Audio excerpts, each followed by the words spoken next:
Magandang umaga. Assalamualaikum. Nag-CR muna ako. Hindi ko alam kung pinakabatatakot. Napakabigat ng nakaatang kasi Kapampangan, Pangasinan, si Pilipino, Bicolano, bigla sa akin Mindanao, no?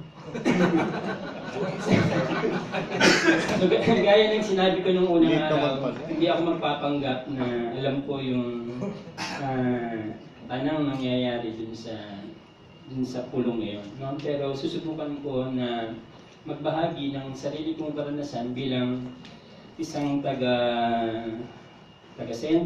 taga-Pasig na napatapon dun sa bahaging yun ng Pilipinas. Siguro ang isa sa karapatan kong magsalita tungkol sa Mindanao ay doon kasi nagsimula na matuklasan ko na pwede pala akong makapagsulat.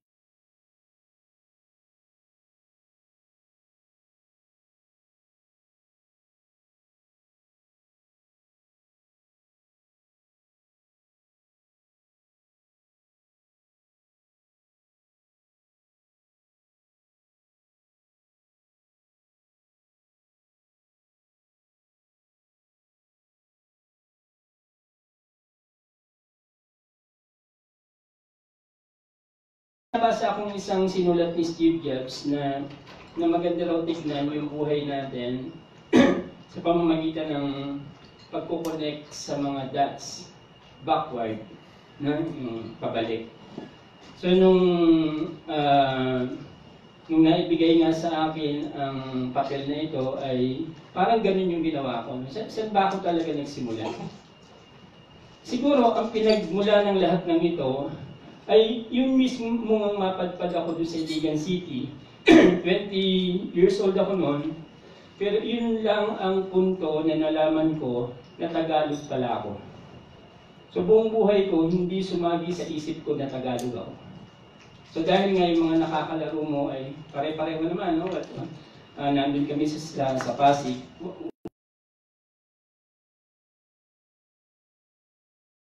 Hindi tapin. Pero nung nag-aaral ako dun sa MSU-IIT, may isang babaeng nagtanong, hindi ko maintindihan kung ano tinatanong niya. So sinabi ko sa kanya, hindi ko siya maintindihan. Tapos sabi niya, ay, Tagalog pala ka. No?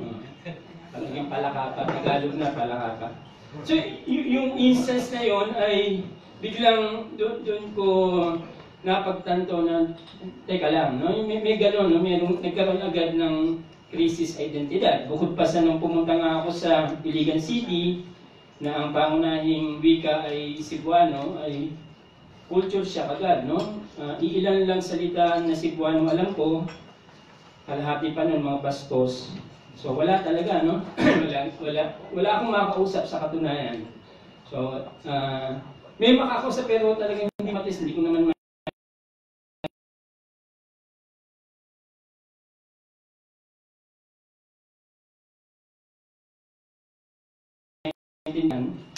so, dahil